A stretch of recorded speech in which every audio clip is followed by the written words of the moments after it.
Good afternoon. My name is Maura Keefe. It is my pleasure to start the conversation with Jana Elber about the wonderful performance we just saw. So find your way to a seat, come on closer if you'd like, and if you're making your way out to Community Day, your loss. The two of the dancers will join us after I have maybe just a sip of water after that beautiful last dance. Janet, I actually wanted to start, we're going to go in reverse order talking about the program. And one of the things that I was really struck by in We the People is how the Graham technique prepares these dancers to do something that looks pretty different from Graham technique. And could you say something about how you help them know it's okay to loosen your torso here or have some relaxation in your shoulders, and how that conversation goes?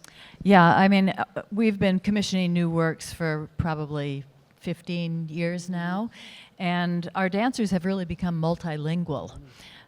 So it's really their artistry that allows them to step inside the vocabulary of someone like Sidi Larbi Cherkaoui, Sonia Taya, Jamar Roberts. You know, that these are all very different from the Graham technique. And my philosophy is, if we're going to commission a new work that's in conversation with Martha Graham, we want a voice that's completely different. Mm-hmm. I don't want Graham-esque works. I want today's unique voices. You know, the way we see it, everyone is influenced by Martha Graham, whether they know it or not. But Jamar admits to it freely. Mm-hmm. Jamar Roberts studied the Graham technique when he was at the New World School of the Arts in Miami. And the direct link that I see in We the People to Martha's work is the use of natural gesture. You know, Martha, one of her revolutionary discoveries or rediscoveries is she put real people on stage.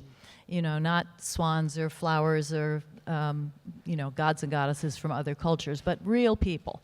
And she used prayer hands, and she used the open hands, and she used body language. And when you see Jamar's We the People, there are all these natural gestures in it. They point and they raise their fists, and that's really something that Martha brought to the stage. You know, I also see it in the kind of squareness of it feels like there's some steps in the street quotation to me, the sort of squareness of the forthrightness of connecting to the audience in a very kind of powerful way. And sort of the graphic design of that. Mm-hmm. You know, Martha loved stillness, and she liked the poses to resonate with emotion, but she liked the distinctive graphics. So on opening night, somebody told me he was here because of the Rhiannon Giddens, that was what brought him. He didn't really know Martha Graham at all. And so I'm curious if you could say something about the continuing tradition of new music with new dance. Yeah, Martha worked exclusively with new music for almost 40 years. It was the influence of her music director, mentor to much of the early modern dance choreographers, Louis Horst. And Louis told Martha, look, this is your statement, your work of art. You shouldn't pick a piece of music and then illuminate it. Hello, Ann Souter. Welcome to the conversation. So Louis told Martha, you should decide what your forceful statement for your work of art is, and then you should commission music to frame it and support it. And that's what she did. I mean, even Appalachian Spring that we're performing at Tanglewood tonight, she sent Aaron Copland scripts, scenarios of what she wanted, and he wrote the music according to her requests. Lloyd Knight. Let me pause for a second to introduce Ann Souter and Lloyd Knight. You just saw them dancing together, and I wonder if you two need to be separated after that first dance. I'm feeling mildly uncomfortable. So we're going backwards in the program, and we've just arrived at thinking about immediate tragedy. And before I ask you about it, Ann, could you say a little bit more about the reconstruction process? Because you told us at that you got 25 photographs, and you had mentioned in the past that you had a contact sheet which helped sort of figure out what came before what. But I'm also thinking about like kind of anecdotes or things like that that maybe gave some texture, and if you could say something about that. Yes, absolutely. Sorry, there's so many things to say. But speaking of anecdotes, what we had was letters from Martha Graham to her composer, Henry Cowell, talking about immediate tragedy and talking about the despair in the solo. And she said, like the women of Spain, I too have felt despair. You know, this was Martha's theme, that each of us has within us a few drops of blood of every other woman, of every other experience. And so she was very eloquent about her personal struggles that she poured into immediate tragedy. Some of the other things we have, Jose Limon was at the premiere and wrote several paragraphs describing the costume, describing the style of the movement, the foot stomping, and the, you know, so we had that as well. Unusually, we found published in a dance magazine a staging map of immediate tragedy. Martha's production manager had evidently sat during a performance or a rehearsal with his pencil on a piece of paper and followed her around the stage. So we knew that she started upstage right. We knew that there were zigzags over on this side of the stage. We knew that she did not exit. You know, these are things that you just can't get from photos. What we did get from the photos, and Anne was very much part of this reconstruction, we embody Martha's language. I was thinking about that because I was thinking that a static image without kind of knowing what it felt like, and maybe Anne, you could say something about that. I was thinking about, you kind of knew, you've done works from that period and had a sense of how she might have moved, and maybe you could talk a little bit about how that feeds both the reconstruction and performance of it. Absolutely. I always like to think of it as, we never know exactly, but you pass through these shadows of the photographs into the live movement. And I feel as a Graham dancer, the technique just gives you so much drama. And so if you have a position that's so simple, you understand where that weight is going because the technique tells you that. And I feel like it's still being developed. I feel lucky. I think Graham did this in her lifetime, where she created a solo and then edited and changed and found more depth. And I think we have, over the past now, I can't believe it, 6 years, have, I think, found a piece that feels very true to performing any other Graham solo. And I've performed the partner piece to it, Deep Song, which was reconstructed when Graham was still alive. And it's amazing to feel that one that's distant from Graham or feels more distant, and one that was touched by Graham now feel equal to the understanding of the Graham technique and the Graham drama in the body. So Lloyd, I'm curious, particularly about this, because this is a solo that Graham performed for herself. It's been performed by women. What's the interest in learning some of Graham's solos for you? I mean, you have the stunning solo in the final work of Jamars, but have you thought about, like, I got some immediate tragedy I could do? Always. No, every male dancer in the company knows every female solo, every part. And Lloyd, you've danced one of Martha's solos. Yes, I was lucky enough to do Lamentation, and that was, that I will always hold that deep in my heart. But, you know, like Anne was saying, the technique just gives you so much. So watching these works are trying to do the movements, do the solos, you know, it feeds you all the time. So it's something that's a constant in your body.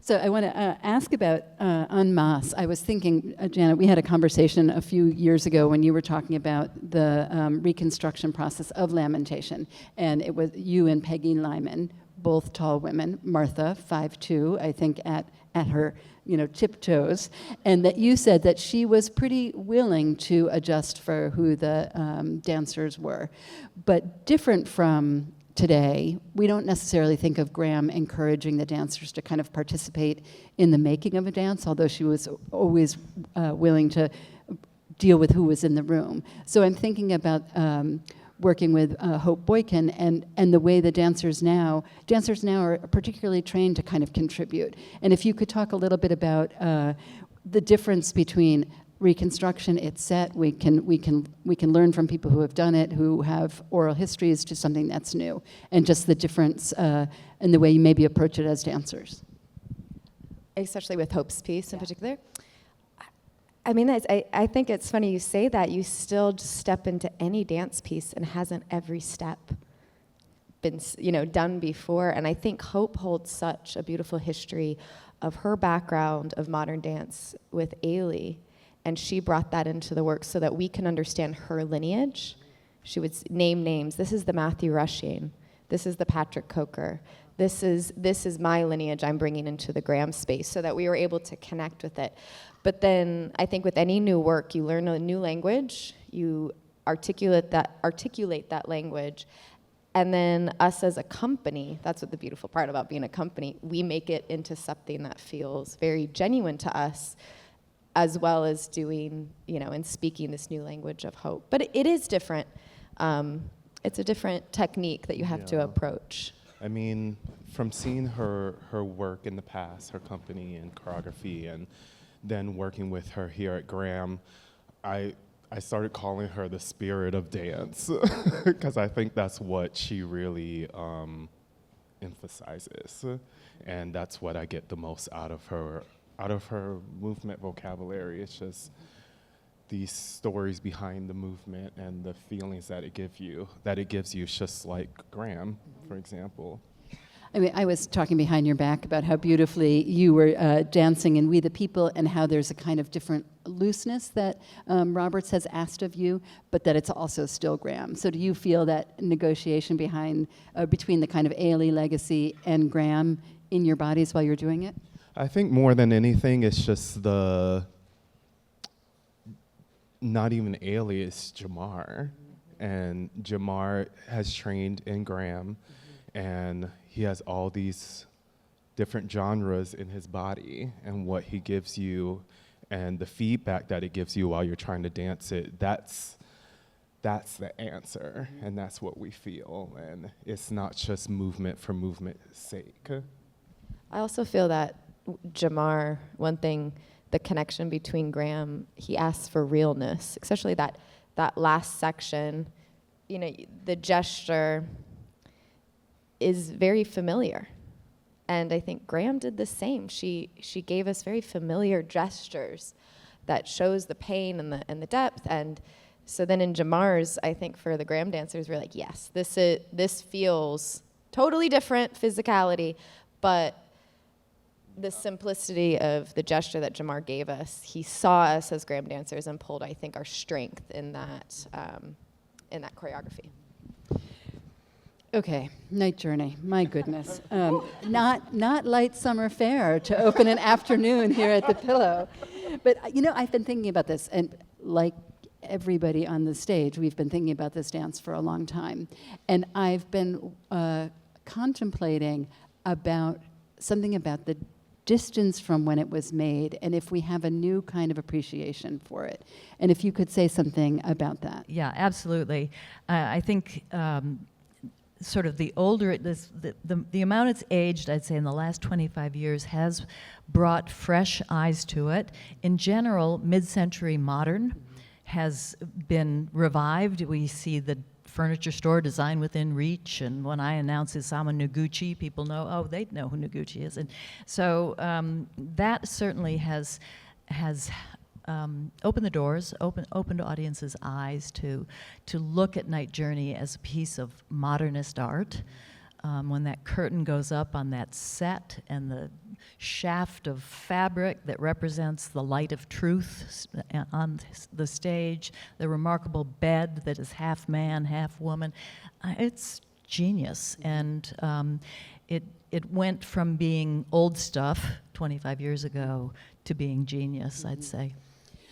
I was thinking the extraordinary dancing in it So thank you for that. But I also was thinking, like, there's like some real practical stuff. There's the shawl you're wearing. There's the rope. Like, there's just stuff that you have to keep track of it, and nobody is paying attention to that. And so, but I'm thinking that at the same time as you are so deeply in this story and so beautifully expressing the torment of it, that you also have like a job to do. And if you could just talk a little bit about what it's like to be so fully in it and also be like, I got to get the rope over here now. Yeah. Well. So many different departments going on, but it's beautiful. It's a really beautiful experience to put yourself in this world, and there's the dancer's world where Martha talks about getting into character, and it's true. Like, you really, before you even walk out, you have a sense of what the air smells like and dirt underneath your feet, and it's great to be fully enveloped like that. And then on the other hand, you have the cape and making sure that I tie it right and stepping on the stones and And the rope. yes, and the rope. But it all adds to the drama that you're in. And every show is different. We go over all of this before the curtain rises, and 5 minutes later, it's nothing like how you rehearsed it. You know what, though, and we've spoke about this. It's such a pleasure to dance with someone, and I think we have such, I wouldn't say that piece is fun in spirit, but if you're with a scene partner or a dance partner that believe it, if things go wrong, then you believe that's how it was supposed to happen. A rope doesn't go correctly, or the brooch for Jocasta has fallen off early. Well, that, you're in the story, and that's then the story. And you hope those things don't happen, but you feel very at ease when you're with someone that you just succumb to the nature of live art. And For me, I love it. Like we keep saying the rope. When we're all tied up and we're standing there for a while. Today the rope was tighter than usual, so Sweaty. when we wanted to separate, we couldn't really separate the way we had been rehearsed. And I really loved it. I was like, okay, yes, I'm in it. Like, I said to myself, two became one. On the other hand, Tiresias was trying to step between the two of you. And we were trying. you got And I was this. out front going, he doesn't have room. So, okay, this dance is not yet 100 years old, but this story is thousands of years old. And so, Janet, maybe you could just say something about bringing newer dancers into it and like having it not feel out of remove, and some of the conversations you have with them. Oh, I think there's so many different levels. Just the emotionality that, to dive into, the horror of this tragedy. For the women's chorus, I mean, that's some of the most remarkable movement that's ever been created, I think. And they represent not only the usual Greek chorus who's talking for the audience, but Jocasta's interior. They're really her psyche, So we have all of those conversations. We also talk about its relevance today. The Oedipus story is really about truth and ignoring the truth and what that does, the karma that you wind up with if you ignore the truth. And that's always relevant, right? So, last question. Where's next? Not tonight. We'll talk about that in 1 second. But where's next in the 100th or the centennial? Well, Mexico, and then China, and then London, and Louisiana, that's right. Also want to remind people that during our 100th season, we've had a beautiful coffee table photo book published. We have the exhibit at Blake's Barn. We have one currently at the New York Public Library at Lincoln Center. If you missed the 2-part documentary that aired on PBS in April with Martha's Voice by Meryl Streep, please go to the PBS website. You can find a way to stream it. And these are 2 stars of that documentary. That team just was with us for the last 3 years. And They filmed the creative process of Jamar Roberts and We the People. So you can see how that dance came to life in that documentary. We're tired. They're not so tired that all of us in the audience who are going over to Tanglewood, our jobs will continue being audience there. Your jobs as fabulous artists will continue there as well. Thank you so much for being here, and thank you all for joining us. Thanks, Mara. Thank you.